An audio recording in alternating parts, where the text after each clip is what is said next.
Good evening, everybody. My name is David Goodman. I'm the director of the China Studies Centre here at the University of Sydney in Australia. Before we begin, can we acknowledge the original owners, the traditional owners of the land on which the University of Sydney is based? The Gadigal people of the Eora Nation. We recognise their rights to land, sea and air upon which the university is based and the traditions that they have going forward. Today we are very pleased to welcome a speaker on southern Xinjiang from Germany, Björn Alpermann, who is known to many of us and many of you. He will be introduced and moderated by David Brophy from the history discipline in the School of Humanities here at the University of Sydney, and himself a well-known scholar of Xinjiang. So I'm now going to hand over to David, and thank you very much to everybody for attending. Thanks, David. And I reiterate my thanks to all of our attendees. Look, if you've had any contact with the China field or simply follow the news, you'll know that there's been an intense and long-running debate on exactly how to characterize PRC's policies in Xinjiang. This is an extremely difficult topic to research, but we're very lucky today to have with us one of the few scholars who have really taken on that challenge in a serious way. So Björn Alpermann is Chair of Contemporary Chinese Studies at the University of Würzburg. He's a scholar of political economy, rural governance, and Xinjiang.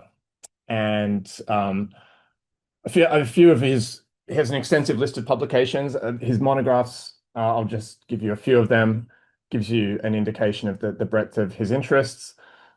China's cotton industry, economic transformation and state capacity, politics and markets in rural China, London and New York, and more recently, Xinjiang, China and the Uyghurs, book in German. And Björn is extremely active in German public discussion of China in many different fields. We had the pleasure of meeting last year in Berlin. We have very limited time, so I just want to say again a warm welcome to Björn and pass him the microphone. Just a last reminder, if you have a question, there's a Q&A function. Should be visible to you at the bottom of your screen. If you have questions, please leave them there, and we'll field as many of them as we can after Björn has given his presentation. So thank you, Björn. Right, so let me first share my screen.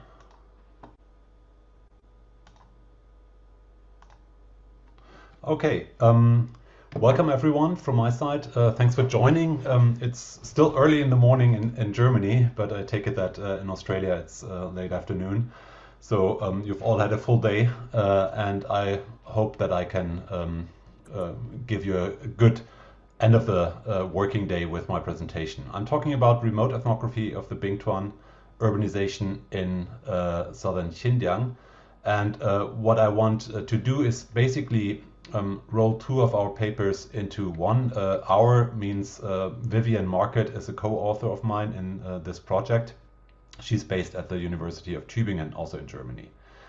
Now, the first, when we look at Xinjiang and its Xinjiang Production and Construction Corps, also known as XPCC or simply the Bingtuan for short, it is an organization that was established in the 1950s, originally as a kind of paramilitary agricultural organization that was tasked on the one hand to open up the wasteland, as it was called, and also to protect the border, which became particularly important after the Sino-Soviet rift and the ITA incident in the early 1960s. And when you look at the literature on the Bingtuan, you find various descriptions of it and its roles that it had over the PRC history. In a relatively recent dissertation, Anna Zhang called it a multifunctional agent for counterinsurgency. So tasked with gathering information in the local society, but also directly fighting against insurgents while stabilizing the local economy. Maloney and Moody, in another recent paper, studied the bingtuan alongside other cases as one example for what they call military agricultural reclamation. And according to them, the bingtuan is territorializing the border through greening it, so making it part of the Chinese nation state through agricultural reclamation alongside its military functions. The bingtuan has also long been seen as a platform for settler colonialism, at least by its critics, such as Lima, for instance, and other co-authors, Murphy, and so on. And it also has been characterized by Macmillan as a Han organization in a non-Han region, because to 85% it is Han Chinese who are members of the bingtuan, and only 15% roundabout are members of the minoritized, mostly Muslim ethnic groups that are indigenous to the region. However, with reform opening up, the role and functions of the bingtuan have changed, and Tom Cliff, for instance, coined the phrase neo-oasis for this new, more commercialized vision and version of the bingtuan that has established a company alongside the administrative functions and security functions to serve as an outside signboard, so to say, through which to communicate its identity to the outside. It's still mostly insular by the findings of Zhu and Blackford. It's not fully integrated or not well integrated at all into the surrounding countryside where it is based, but rather keeps very much a separate identity. And Yajun Bao, writing from an insider's perspective in 2020, argued that the XPCC basically remains unchanged in its developmental trajectory. Now, John again argues that its role has changed from being the main carrier of counterinsurgency because the approach of the government has shifted from having one multifunctional agent to having multiple specialized agents to counter the threat of insurgency. Now, we argue that against this basis in the literature, there's actually some new developments that have not yet been reflected in said literature. And for that, I'll give you first some background, and then we dive into how we did the research. So the background is basically our first paper that I'm just going to summarize here. We trace the development of a new strategy called the southward development of the bingtuan to the Xinjiang Work Forum that the center held in 2014. And then it took a while until December 2017 until a new central document, an outline for the southward development, Xiangnan Fajan, of the bingtuan was issued. We have a copy of that document, which was only for internal circulation and classified through the Xinjiang papers. And in that document, the center very clearly states that there is a disequilibrium or a disbalance in the bingtuan's presence throughout the region. It's heavily concentrated in the north. In the south, it's rather weak, and this is seen as a bottleneck because it threatens what they call population security. It threatens population security because it means that the Han population is not, the share is not high enough in the local region, and the Han are to a large segment Bingtuan members. So bringing in more Han Chinese means strengthening the bingtuan in the south. And this is what they propose as a solution to increase the in-migration, which means Han Chinese settlers in-migration. And they give a specific target that by 2022, 1.1 million ex-PCC personnel in the south should be reached, with which would raise the Han share in the local population to 7% from the 2017 level of 5%. And that should stabilize the region in demographic terms and in terms of its loyalty to the center. Alongside this in-migration, however, there is a new prong in the strategy, namely urbanization. It's not entirely new, of course. There have been efforts to urbanize the Bingtuan before, but this receives a much stronger emphasis in this new document. And Aral City is to be taken as the main center, with several other smaller cities, Tianmenguan, Tumshuk, and Kunyu, as props to basically surround the whole Taklamakan Desert in the south. Economic development is to be fostered, and the ecological basis for this to be enhanced. But there is also a strong emphasis on cultural assimilation through education. So it's a multi-pronged strategy. It's not just the migration part.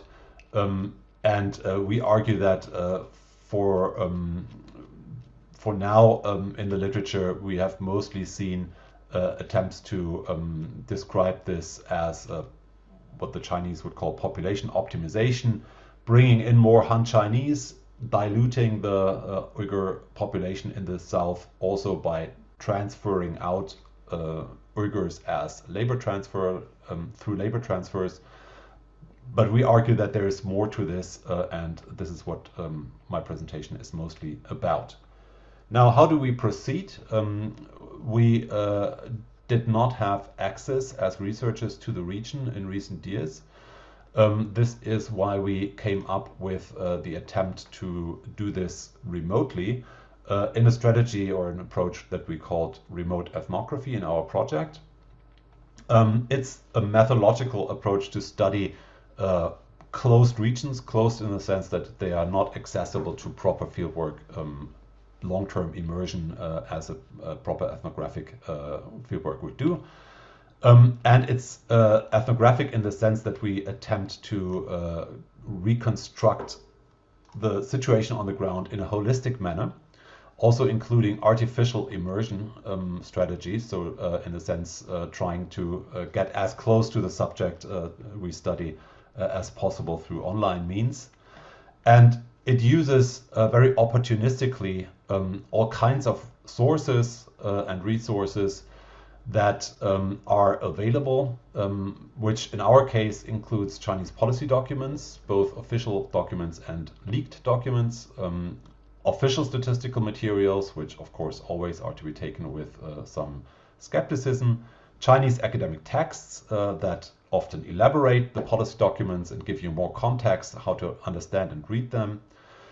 We then also used remote sensing data, both Sentinel-2 and VIIRS nighttime lights analysis. And importantly, we used a lot of social media data and internet sources. And social media data includes, for instance, travel vlogs, which we used for artificial immersion. So watching lots of travel vlogs by Han Chinese travelers going through the region, taking their shots, is one way to get, well, not unscripted, but less scripted insights into the region. And I'll later also introduce another set of documents, namely leaked internal communications on the grassroots level that also allow us to corroborate our findings. And then, of course, internet sources includes lots of government websites that we scraped, but manually scraped. All of that is helpful only as far as it goes, and you need to triangulate between those sources. So none of these sources tells you the whole story, of course, but you have to really take these different perspectives and piece them together like a large puzzle. And that's what we are doing in the paper. Now, we selected 3 cases as our focuses in this study, namely Aral City, or the first division of the Bingtuan, which is embedded in Aksu Prefecture, Tianmenguan City, second division, embedded in Bayingolin, and Kunyu City, the youngest of these cities, which is part of Hotan County, actually, not just Hotan Prefecture. So these towns, as we found, towns and cities, have seen tremendous growth since the start of the Southward Development Strategy. We don't have very recent population figures, which is one of the mysterious things about this strategy, that not a lot of data has been published about it. But just from the first 5 years of its existence, from 2017 through 2022, we can see a jump in the population of between a fifth and more than a fourth in all 3 of our cases, which means that something really big is going on. It's a tremendous increase in population, at least at the headline figures. What we find is that it's not just Hukou population, which would suggest these are Han Chinese settlers, because Han Chinese are strongly incentivized to bring their Hukou to these newly enlarged cities, in order to get all the goodies that the Bingtuan promises them, so access to land, to credit, to housing, and so on, and education for their children. Those are the main attractions for Han Chinese settlers. But there's also a large increase in the so-called floating population, and that suggests that it's often also people from the surrounding countryside, and that is, as we will see, pretty much in line with the new strategy, and differs from earlier stages of Bingtuan development. To get an overview, we did some satellite remote sensing analysis, and more looked at both the changes in vegetation cover versus built-up areas, and the changes in nightlight emissions. And where these both indicate changes, those are the green areas, that's where we can be fairly certain that changes have happened. Yeah? And we then use this only to get an overview and then zoom in on these particular areas using Google Earth and other pictures to see what's actually going on. Yeah? So we don't rely on these so-called God's eye view from the satellite entirely, but it's only a kind of heuristic device for us to know where to look. So what we find then is, and that's also supported by the documents, the policy documents we read, that there is a huge growth and an expansion of industrial zones. And these industrial zones are focusing on attracting industries, light industries in particular, that would provide plenty of jobs, employment for villagers, former villagers from the surrounding countryside. And that is basically saying for Uyghurs who leave the countryside. It's stated very clearly in the local development plans that this is the goal to bring in more new urbanites from the surrounding rural areas. And this is also being facilitated to a large extent by the so-called Pairing Assistance Program, which covers all of Xinjiang, and there's a similar program also for Tibet.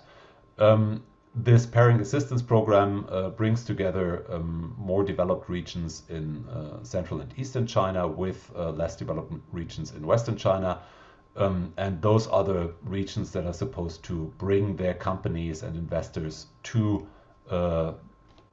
enrich and help the local economies in the western China region grow. And you see here that all of our cases have been paired with fairly big counterparts in the East. It's not just industrial areas that have expanded, but also residential spaces, obviously, to house all these new inhabitants.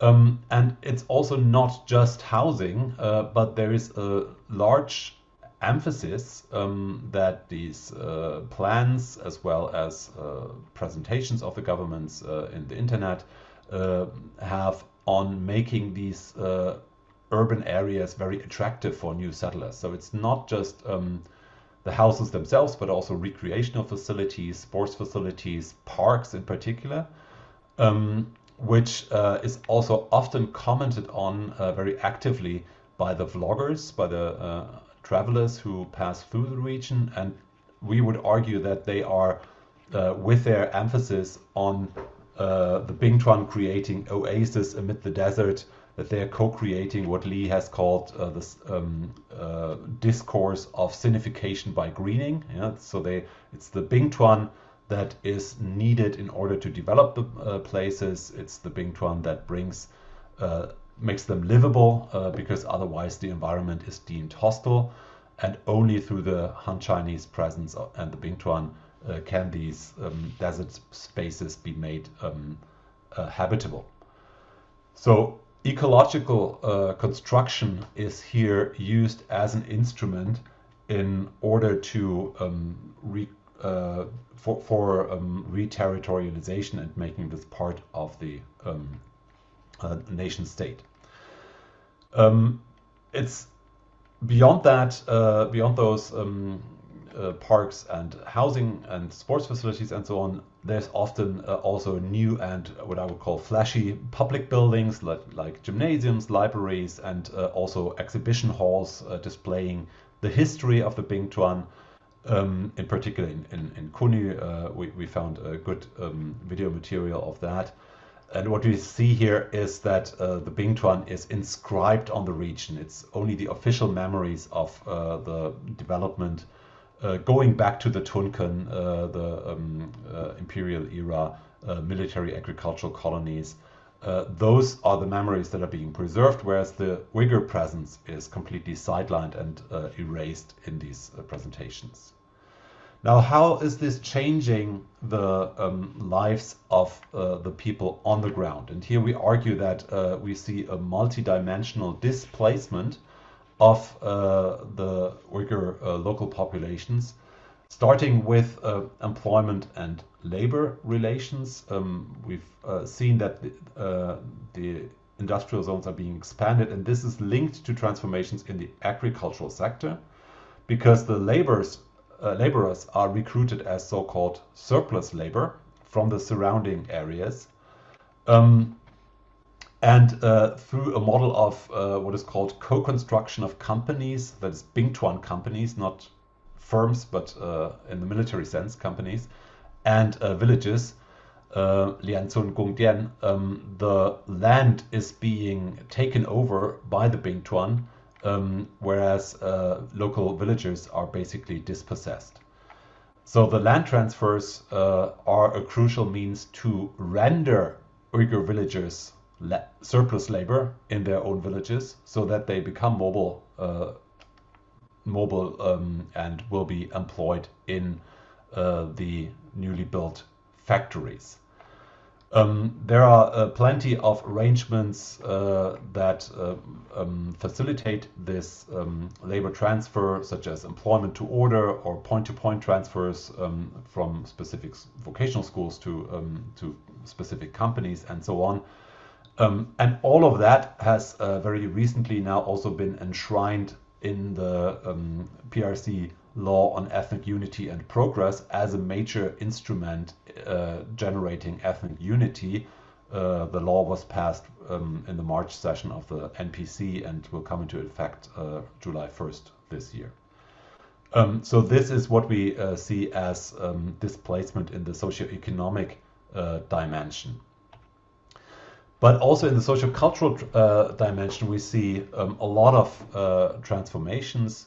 There is an emphasis, as I said earlier, on education and cultural exchange, but the exchange is only ever in one direction. So from the Han Chinese population majority of the PRC to the minoritized Muslim majority populations of Xinjiang and other places.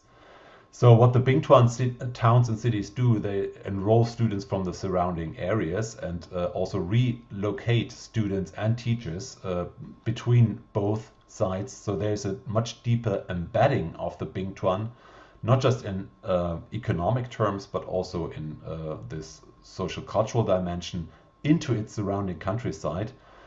In fact, there is a deliberate strategy of Bingdi Ronghe, so a fusion between the Bingtuan and the localities in all these dimensions. And that is very different from this insular character of the Bingtuan that we saw earlier.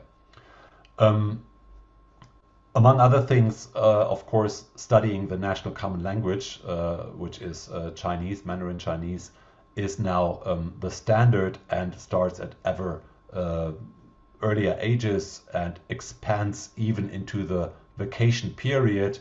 Boarding schools for minoritized children are being set up and expanded. So all of that goes in the direction of cultural assimilation and cultural displacement. A third dimension that is very actively pursued is the political administrative transformation. As I said, there is this fusion strategy between the Bingtuan and local administrations at various levels. And this is really a new departure, I would argue. It goes along with intensified agricultural assistance, but also with dispatching so-called first secretaries, DE Shuji, to poverty-affected villages, which is basically most of the Uyghur villages, and also sending out visitation teams, the Fanghuiju teams, to these villages, so that there is an enlarged Han Chinese presence in the villages that directly affects and implements these changes at the grassroots. I'll come back to that in a second. What we also observe is that the military or militia functions of the Bingtuan have in recent years been enhanced after maybe being taken more laxly in previous decades of the reform era. Militia trainings are now more regularly enforced, and they also include the Uyghur villages. So it's not just Han Chinese who are part of the militia, but the Uyghurs themselves are being fused into this in order to strengthen their military consciousness and their consciousness of being part of the PRC as a nation state. And this is what we term administrative displacement, that even though there never really was self-administration in the strict sense in these Uyghur villages, but even the outside dressings of self-administration are now being replaced by directly reaching into the administration of the villages. And this is where I come back to what I earlier announced, the internal communications that have been leaked to us that we can use to corroborate our findings. We only got them relatively late in the writing process of this paper, so they're really not the backbone of it, but they very nicely fit. They come from a village that is very close to one of the Bingtuan towns we study, just in the surrounding county actually. So we argue that this is as close as we can get to see what's really happening on the ground in Xinjiang these days. There are 4 months worth of village chats, a WeChat group for village cadres, about 800 screenshots that we have, and they very detailed, closely show us the types of internal communications that are going on. And what they show, among other things, is that all these cultural events that I showed you earlier and that I termed as one-way cultural exchanges, that their participation here is strictly enforced, that it's not voluntary, but instead all of these ceremonies, like flag-raising ceremonies and other cultural events, that in all those events there is a strict attendance requirement. Village cadres are being very often reminded that they need to mobilize the villagers to get there, and that lists of attendance are being called, and so on and so forth. So this is all, none of that is voluntary. It's all by fiat of the local administrations. Also, Mandarin training is strictly enforced for all villages. So there is evening classes for them to study. But it's not just the villagers per se, it's also the Uyghur village cadres who have to study and who have to regularly send in screenshots of their Mandarin learning app that they did the required amount of study. And for all the villagers, attendance in class again is strongly monitored. And if you don't come, if you don't show up, you will be reprimanded, and ideological thought work, 思想工作, will be inflicted on you. Also interesting is that there are often, in order to quote unquote improve the living conditions, quite costly investments forced on the households on things that they don't really want or need, such as new toilets or ventilation systems. And in order to make this possible, they have to take up loans, small amounts of loans that they can only pay back if they go on a labor transfer. So it feeds into this mobilization of labor, the improvement of livelihoods through an investment in these things, basically is also a mechanism that furthers the disembedding of these villagers from their accustomed lives. So we would argue that this is a whole thought out system, a very comprehensive system that works to transform the Uyghur villagers' socio-cultural lives along the lines that are imposed by the party state and that the party state wants them to follow because of its goals to fundamentally transform southern Xinjiang. Which brings me to my conclusion already, namely that this fusion strategy, which is, as I would stress, a new strategy that embeds the bingtuan much more closely in the localities in which it is situated, is completely changing, unmaking and remaking the local Uyghurs' social worlds and their lives. But not just that, it is also changing the bingtuan itself. The bingtuan, at least in terms of its ethnic composition, is getting more Uyghur, less exclusively Han Chinese, by integrating more closely with the countryside in which it is situated. And we are not saying that the previous reading of the PRC's strategy for Xinjiang being optimizing population structures, that this is wrong. Of course, on the big picture, the story is still that Han Chinese are being brought in, Uyghurs to some extent are being transferred out of the south of Xinjiang as labor transfers. So that's obviously happening. We also see that in our data. But it goes beyond that, beyond just this replacement.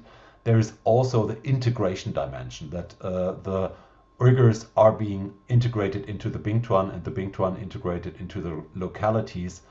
And we propose to read this as in situ displacement, which we define as a combination of in situ urbanization, such as rural urbanization that is happening elsewhere in China and has been called in situ urbanization by other authors as well. But it's here combined with a multi-dimensional displacement in all of these dimensions that I talked about: economic, cultural, social, administrative, and so on. So that would be the main finding, that the bingtuan is playing a central role in this sort of remaking of southern Xinjiang through urbanization and in combination with all these other prongs in this multi-pronged strategy. Thank you for your attention, and I'm looking forward to the discussion.